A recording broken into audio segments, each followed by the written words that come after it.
আগের ব্লগে তোমাদের সকলের সঙ্গে আমার পাস্ট লাইফের ব্যাপারে কিছু কথা শেয়ার করেছিলাম এবং তোমাদের মধ্যে অনেকে আমার লাইফ দেখে এতটা ইন্সপায়ার্ড হয়েছে, আমার জেনেও খুবই ভালো লাগছে।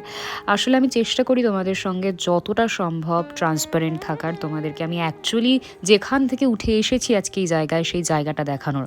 কারণ অনেকেই রয়েছে এখনও যারা প্রত্যেক দিন ভাবছো যে আমি কি ঠিক পথে এগোচ্ছি, আমি কি আদৌ সাকসেস পাবো। তাদের উদ্দেশ্যে একটা ছোট্টই কথা বলবো, সাকসেসের কথা ভেবো না, তুমি শুধু কর্ম করে যাও, ফল তুমি কিন্তু নিশ্চয়ই পাবে। আজ বেশ অনেকগুলো দিনই কেটে গেল, আমার স্কুলের ইন্টার্নশিপ স্টার্ট হয়েছে, আর এই কটা দিন এতটা হেকটিক যাচ্ছিল আমার স্কেডিউলটা যে আমি চাইলেও তোমাদের সঙ্গে ব্লগ ঠিকঠাক করে শেয়ার করতে পারছিলাম না। তাই ভাবলাম তোমাদের থেকে একটু ক্ষমা চেয়ে নিই।